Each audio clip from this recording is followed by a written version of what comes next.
പ്രിയപ്പെട്ടവരെ, നമസ്കാരം. രാജ്യം ഇപ്പോൾ ഭരണഘടനാ ഭേദഗതിയെക്കുറിച്ചാണ് ചർച്ച ചെയ്യുന്നതും അതാണ് ഇപ്പോൾ വിവാദമായിരിക്കുന്നത്. കഴിഞ്ഞ ആഗസ്റ്റ് 20 ആഭ്യന്തര വകുപ്പ് മന്ത്രി അമിത്ഷാ ലോക്സഭയിൽ ഒരു ഭരണഘടനാ ഭേദഗതി ബില്ല് കൊണ്ടുവന്നു. 130ാമത് ഭരണഘടനാ ഭേദഗതി ബില്ല് ആണ് ഇപ്പോൾ അമിത്ഷാ അവതരിപ്പിച്ചിരിക്കുന്നത് ലോക്സഭയിൽ. അത് വലിയ വിവാദവുമായിരിക്കുകയാണ്. ആ വിവാദത്തെക്കുറിച്ചും ആ ബില്ലിൽ പറയുന്ന കാര്യങ്ങൾ എന്തൊക്കെയാണെന്നതിനെ കുറിച്ചൊക്കെ ഞാൻ ഈ വീഡിയോയുടെ അവസാന ഭാഗം പറയാം.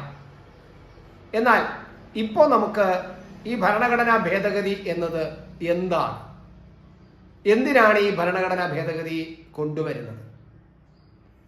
സ്വാതന്ത്ര്യം ലഭിച്ചതിന് ശേഷം നമ്മുടെ രാജ്യത്ത് എത്ര തവണ ഭരണഘടന ഭേദഗതി ചെയ്തിട്ടുണ്ട്? ഈ മോദി സർക്കാർ അധികാരത്തിൽ വന്നതിന് ശേഷം എത്ര തവണ ഈ ഭരണഘടന ഭേദഗതി ചെയ്തിട്ടുണ്ട്? അതെന്തിനൊക്കെ വേണ്ടിയിട്ടായിരുന്നു? അത്തരം കാര്യങ്ങളാണ് ഞാൻ പറയാൻ പോകുന്നത്. നിങ്ങൾ ദയവായി തുടരുക.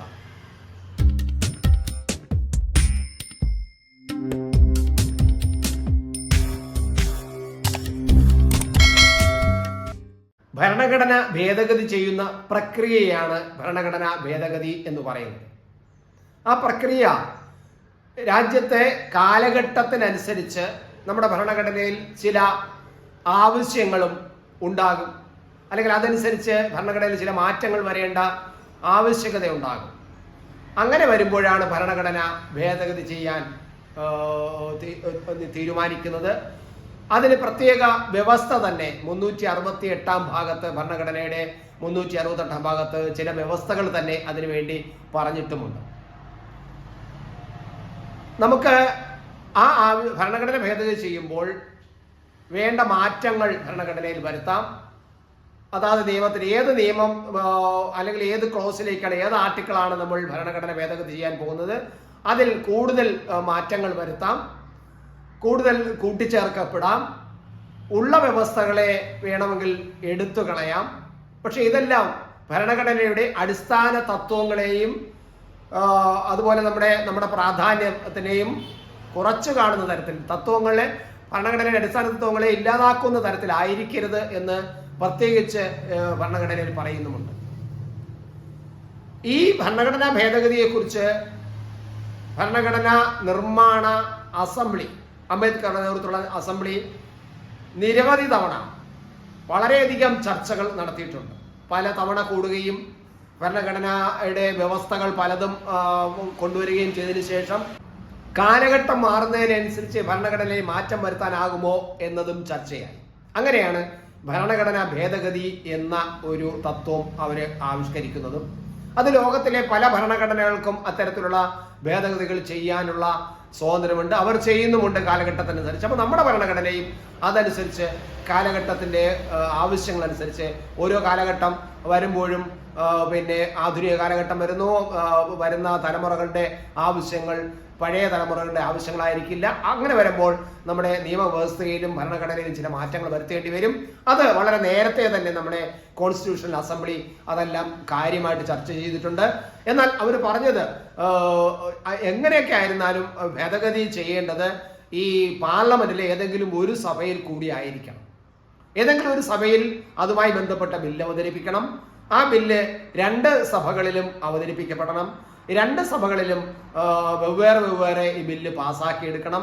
അത് 3/2 ഭൂരിപക്ഷം വേണമെന്ന അഭിപ്രായം ഈ കോൺസ്റ്റിറ്റ്യൂഷണൽ അസംബ്ലിയിൽ ഉയർന്നു വന്നു. എന്നാൽ ലളിതമായ ഭൂരിപക്ഷം, കേവല ഭൂരിപക്ഷം മതി എന്നുള്ള ചർച്ചകളും ഉയർന്നു വന്നു.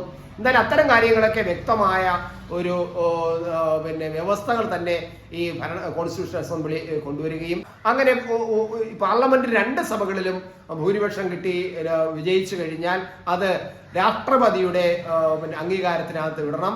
രാഷ്ട്രപതി അത് ഒപ്പിടണം. അങ്ങനെ രാഷ്ട്രപതി ഒപ്പിട്ട് കഴിഞ്ഞാൽ മാത്രമേ ഭരണഘടനാ ഭേദഗതി നിലവിൽ വരൂ എന്നതാണ് ഈ കോൺസ്റ്റിറ്റ്യൂഷണൽ അസംബ്ലി പറഞ്ഞു വച്ചിരിക്കുന്നത് കാര്യം. ഇനി നമുക്ക് നമ്മുടെ ഭരണഘടന നമ്മുടെ രാജ്യം സ്വാതന്ത്ര്യം ലഭിച്ചതിന് ശേഷം എത്ര തവണ ഭേദഗതി ചെയ്തിട്ടുണ്ടെന്നാണ്. 106 തവണ. 2023 സെപ്റ്റംബർ മാസം വരെ ഭേദഗതി വരുത്തിയത് 106ാമത്തെ തവണയാണ്. 23 സെപ്റ്റംബറിൽ ഭേദഗതി വരുത്തിയത്. അതുവരെ നമ്മുടെ ഇപ്പോ പിന്നെ 106 എന്ന് പറയുന്ന 107ാമത്തെ പിന്നെ ഭരണഘടനാ ഭേദഗതി വരുത്തലായിരിക്കും എന്ന് കാണേണ്ടതുണ്ട്. എന്തായാലും പിന്നെ 1950 നമ്മളുടെ ഭരണഘടന നിലവിൽ വന്നെങ്കിലും 51 തന്നെ നമ്മൾ ഭരണഘടന ഭേദഗതി ചെയ്തു. അത് പിന്നോക്ക വിഭാഗത്തിൽപ്പെട്ട ജനവിഭാഗത്തിന് പ്രത്യേക അവകാശങ്ങളും വ്യവസ്ഥകളും പിന്നെ ചേർക്കുന്നതിന് സംസ്ഥാനങ്ങൾക്ക് അധികാരം കൊടുത്തുകൊണ്ടുള്ള സംസ്ഥാനങ്ങൾ ചേർക്കാനുള്ള 9ാം ഷെഡ്യൂളിൽ അത്തരത്തിൽ പിന്നോക്ക വിഭാഗങ്ങളുടെ ക്ഷേമത്തിന് വേണ്ടിയുള്ള വ്യവസ്ഥകൾ ചേർക്കാൻ സംസ്ഥാനങ്ങൾക്ക് അവകാശം നൽകിക്കൊണ്ടുള്ള ഭരണഘടനാ ഭേദഗതിയാണ് പിന്നെ 1951 അതായത് ആദ്യത്തെ ഭരണഘടനാ ഭേദഗതി. 50 പാർലമെന്റ് നമ്മുടെ ഭരണഘടന നിലവിൽ വരുന്നു ജനുവരി 26-ന്.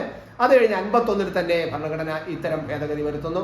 അതിനുശേഷം ഈ 9ാം ഷെഡ്യൂളിൽ പല തവണ പല സമയങ്ങളിൽ ഭേദഗതി വരുത്തേണ്ടി വന്നിട്ടുണ്ട്. എനിക്ക് 1972 നമ്മുടെ രാജ്യത്ത് കേരളവുമായി ബന്ധപ്പെട്ടിട്ട് ഒരു ഭരണഘടനാ ഭേദഗതി വരുത്തേണ്ടി വന്നു. 9ാം ഷെഡ്യൂളിൽ ഉൾപ്പെടുത്തേണ്ടി വന്നു. അത് നമ്മുടെ കേരളം പാസാക്കിയ ഭൂപരിഷ്കരണ നിയമത്തിന്റെ വ്യവസ്ഥകളാണ്. ആ വ്യവസ്ഥകൾ 2072 29ാമത് ഭരണഘടനാ ഭേദഗതിയിൽ അത്തരത്തിൽ ഭൂപരിഷ്കരണ നിയമം കൊണ്ടുവരേണ്ടത്. അങ്ങനെ അതിനുശേഷം നിരവധി തവണ 1951 മുതൽ അത് കഴിഞ്ഞിട്ട് ഈ 9ാം ഷെഡ്യൂളിൽ തന്നെ നിരവധി തവണ 1951 1ാം ഭരണഘടനാ ഭേദഗതിക്ക് ശേഷം രണ്ടാമത് വരുന്ന ഭരണഘടനാ ഭേദഗതി എന്ന് പറയുന്നത് നമ്മുടെ ലോക്സഭയിലെ MP-മാരിൽ എത്ര ജനങ്ങളേക്ക് പ്രതിനിധീകരിക്കാൻ ഒരു MP വേണം എന്ന ഒരു തീരുമാനമായിരുന്നു. അതനുസരിച്ച് 7.5 ലക്ഷം ജനങ്ങൾക്ക് ഒരു MP എന്ന തരത്തിലുള്ള ഒരു തീരുമാനം വരുന്നത് രണ്ടാമത്തെ ഭരണഘടനാ ഭേദഗതിയാണ്. അതിനുശേഷം ഈ 31ാമത്തെ ഭരണഘടനാ ഭേദഗതി ആണ് തോന്നുന്നു നമ്മുടെ പാർലമെന്റിലെ ലോക്സഭയിലെ 525 അംഗങ്ങളാണ് നമ്മുടെ ലോക്സഭയിൽ ഉണ്ടായിരുന്നത്. അത് 545 അംഗങ്ങളായിട്ട് ഉയർത്തിയത് ഈ 31ാമത്തെ ഭരണഘടനാ ഭേദഗതിയിൽ. അങ്ങനെ നിരവധി തവണ നമ്മുടെ പിന്നെ ഭരണഘടനാ ഭേദഗതി ചെയ്തുകൊണ്ട് ഓരോരോ തവണയും അതാത് കാലഘട്ടത്തിനനുസരിച്ച് ആവശ്യത്തിനനുസരിച്ചാണ് ഭരണഘടനാ ഭേദഗതി ചെയ്യുന്നത്. ഇനി നമുക്ക് മോദി സർക്കാർ വന്നതിന് ശേഷം എത്ര തവണ ഭരണഘടന ഭേദഗതി ചെയ്തിട്ടുണ്ട് എന്നതാണ് നമ്മൾ നോക്കേണ്ടത്. 6 തവണയാണ് മോദി അധികാരത്തിൽ വന്നതിന് ശേഷം ഭരണഘടന ഭേദഗതി ചെയ്തിട്ടുള്ളത്. ഇപ്പോഴത്തെ 7ാമത് ഭരണഘടനാ ഭേദഗതിക്ക് വേണ്ടിയിട്ട് ഒരു ബില്ല് അവതരിപ്പിച്ചിട്ടുണ്ട്. അത് പാസ്സായി വന്നാൽ മാത്രമേ ഭേദഗതി വന്നു എന്ന് പറയാൻ കഴിയും. എന്നാൽ ഇതുവരെ മോദിയുടെ സർക്കാർ 6 തവണയാണ് ഭരണഘടനാ ഭേദഗതി ചെയ്തത്. അതിൽ ഏറ്റവും പ്രധാനമായിട്ട് നമുക്ക് വേണ്ട GST കൊണ്ടുവന്ന ഭരണഘടനയാണ്. അത് 101ാമത്തെ ഭരണഘടനാ ഭേദഗതിയായിട്ടാണ് GST നടപ്പിലാക്കുന്നത്. അത് കൊണ്ടുവരാൻ വേണ്ടിയിട്ടാണ് അങ്ങനെ ഒരു ഭരണഘടനാ ഭേദഗതി വരുത്തുന്നത്. പിന്നെ മോദി വന്നതിന് ശേഷം ആദ്യമായിട്ട് ഒരു 100ാമത് ഭരണഘടനാ ഭേദഗതി വരുന്നു. അത് പിന്നെ ബംഗ്ലാദേശിലേക്ക് ഇന്ത്യയുടെ ചില പ്രദേശങ്ങൾ, അതായത് 1974 ഒരു ഇന്ത്യ ബംഗ്ലാദേശ് കരാർ ഉണ്ടായിരുന്നു. അതനുസരിച്ച് പ്രദേശങ്ങൾ കൈമാറുന്നത് സംബന്ധിച്ച ചില വ്യവസ്ഥകൾ കൊണ്ടുവന്നതാണ് മോദി സർക്കാരിന്റെ ആദ്യത്തെ ഭരണഘടനാ ഭേദഗതി എന്നത്. രണ്ടാമത് ഞാൻ പറഞ്ഞു GSTക്ക് വേണ്ടിയിട്ട് കൊണ്ടുവന്നതാണ് രണ്ടാമത്തെ നടപ്പിലാക്കുന്ന അല്ലെങ്കിൽ അത് നിലവിൽ വരുത്തുന്ന നിയമമായിരുന്നു രണ്ടാമത് കൊണ്ടുവന്ന പിന്നെ ഭരണഘടനാ ഭേദഗതി. ഇനി 106ാമത്തെ അവസാനത്തെ, ഇപ്പൊ 107ാമത്തെ ബില്ല് അവതരിപ്പിച്ചിരിക്കുന്നു.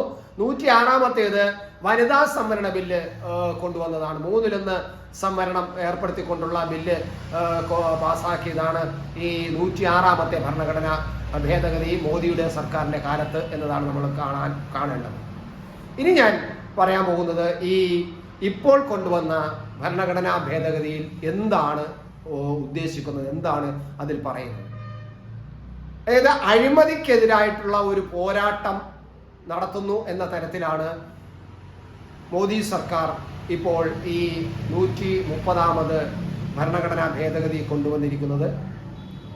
അതിൽ പറയുന്നത് അഴിമതിക്കാരായ രാഷ്ട്രീയ പ്രവർത്തകർ നമ്മുടെ നാട്ടിൽ ഉണ്ടാകരുത്. അതിനു വേണ്ടിയിട്ട് ഏതെങ്കിലും അഴിമതി കേസുകൾ 5-5-ലധികം വർഷം ശിക്ഷ ലഭിക്കുന്ന കേസുകളിൽപ്പെട്ട്, അഴിമതി കേസുകളിൽ അതുപോലുള്ള മറ്റു കേസുകളിൽ പെട്ടിട്ട് അഴിമതി, പണം തിരിമറി, കള്ളപ്പണം വെളുപ്പിക്കൽ, ഇങ്ങനെ എല്ലാം തുടങ്ങിയ പിന്നെ രാഷ്ട്രീയത്തിൽ അരുതാത്ത കാര്യങ്ങൾ ചെയ്യുന്ന നേതാക്കന്മാര് ജയിലിലാവുകയാണെങ്കിൽ അത് റിമാൻഡ് തടവുകാരായിട്ട് ആയാൽ പോലും അവർ 30 ദിവസം ജയിലിൽ കടന്നു കഴിഞ്ഞാൽ അയോഗ്യരാകുന്നു, 31ാമത്തെ ദിവസം അവർ അയോഗ്യരാകും എന്നതാണ്. അതിൽ ആരെയും മാറ്റി നിർത്തിയിട്ടില്ല.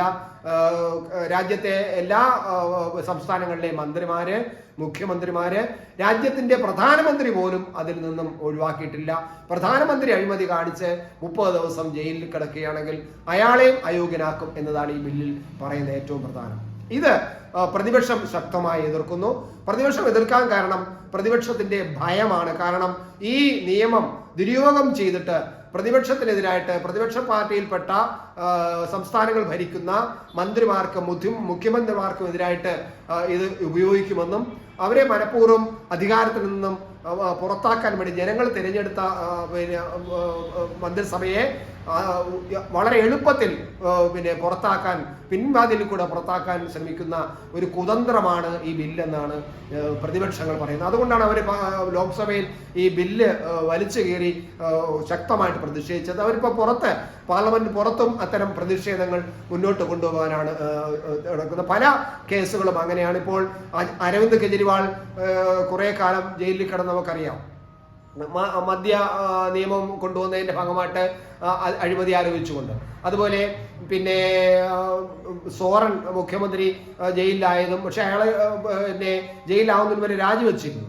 എന്നാൽ തമിഴ്നാട്ടിൽ അതുപോലെ ചില മന്ത്രിമാർ. ഇങ്ങനെ ഈ പ്രതിപക്ഷ പാർട്ടികൾ ഭരിക്കുന്ന മന്ത്രിസഭയിലെ അംഗങ്ങൾ പലരും ജയിലിലായിരുന്നു. അവരവിടെ ഇരുന്നിട്ട് അരവിന്ദ് കെജ്രിവാൾ ജയിലിലിരുന്നു കൊണ്ട് മുഖ്യമന്ത്രി ആയി ആക്ട് ചെയ്തത് നമ്മൾ കണ്ടതാണ്.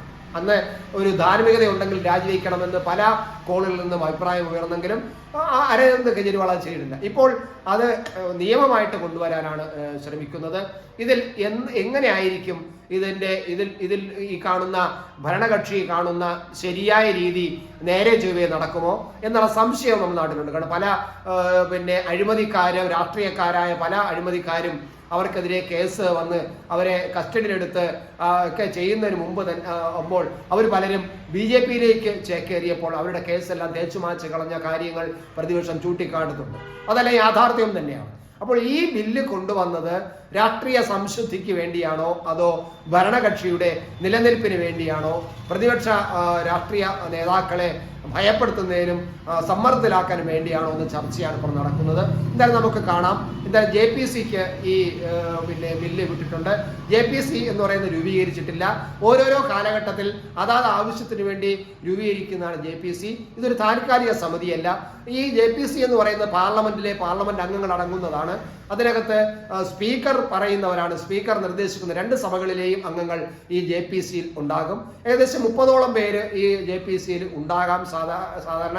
ആ JPC-ക്കകത്ത് ഇനിയിപ്പോ 2 സഭകളിലെയും ലോക്സഭയിലെ സ്പീക്കറും രാജ്യസഭയുടെ ചെയർമാനും കൂടെ ചേർന്ന് ആരെയൊക്കെയാണ് അവരവരുടെ സഭകളിൽ നിന്നും JPC-യിലേക്ക് നോമിനേറ്റ് ചെയ്യേണ്ടതെന്ന് പ്രഖ്യാപിക്കും. അതനുസരിച്ചിട്ട് വിവിധ രാഷ്ട്രീയ പാർട്ടികളുടെ പ്രതിപക്ഷ അംഗങ്ങളുടെയും ഭരണപക്ഷത്തിലെയും പെടുന്ന അടങ്ങുന്നവരായിരിക്കും JPC സമിതി വരുന്നത്. ആ സമിതി ഈ ബില്ലിനെ കുറിച്ച് കൂടുതൽ ചർച്ച ചെയ്യും. ഈ പറയുന്ന ഇപ്പോൾ അമിത്ഷാ അവതരിപ്പിച്ചിരിക്കുന്ന 30 ദിവസം ജയിലിൽ കടന്നാൽ അയോഗ്യരാകും എന്ന് പറയുന്ന ആ നിയമം കൂടുതൽ ചർച്ച ചെയ്യും. അവരുടെ ഭൂരിപക്ഷ അഭിപ്രായം അനുസരിച്ചിട്ട് ബില്ല് വേണ്ട, ഭേദഗതി വരുത്തണമെങ്കിൽ ഭേദഗതി വരുത്തിയിട്ട് വീണ്ടും അത് ലോക്സഭയിൽ അവതരിപ്പിക്കാൻ ആണ് സാധ്യത. അത് അവതരിപ്പിച്ചു കഴിഞ്ഞാൽ ഈ JPC പിരിച്ചുവിടും. ഇതാണ് JPC എന്നുള്ള സമ്പ്രദായം. എന്തായാലും അത് കൊണ്ടുവരാൻ ശ്രമിക്കുന്നുണ്ട്. അത് JPC-ക്ക് വിട്ടിട്ടുണ്ട്. ഇനി ആരൊക്കെ ആയിരിക്കും JPC അംഗങ്ങളായിട്ട് വരുന്നത്, JPC-യുടെ ചെയർമാൻ ആരായിരിക്കും? മിക്കവാറും അത് ഒരു ഭരണകക്ഷിയിൽപ്പെട്ട ആളായിരിക്കും സാധാരണ സംഭവിക്കുന്നത്. അത് മോദി ഭരിച്ചാലും കോൺഗ്രസ് ഭരിച്ചാലും ഇന്ദിരാഗാന്ധി ഭരിച്ചാലും ആര് ഭരിച്ചാലും JPC-യുടെ ചെയർമാൻ എന്ന് പറയുന്നത് ഭരണകക്ഷിയിൽപ്പെട്ടവരായിരിക്കും. സ്വാഭാവികമായിട്ട് അങ്ങനെ സംഭവിക്കാൻ സാധ്യതയുള്ളൂ. ഇനിയിപ്പോൾ ഇതിൽ മാറ്റം വരുത്തണമെങ്കിൽ വരുത്താവുന്നതേ ഉള്ളൂ. പ്രത്യേക നിയമങ്ങളൊന്നും അങ്ങനെയില്ല. അതൊരു കീഴ്വഴക്കമായിട്ട് വച്ചിരിക്കുന്നു എന്നുള്ളതേ ഉള്ളൂ. എന്തായാലും നമ്മൾ ഈ JPC-യിൽ ഇനി ബില്ല് വരുമ്പോൾ എന്തൊക്കെ സംഭവിക്കുമെന്ന് നമുക്ക് കാത്തിരുന്ന് കാണാം.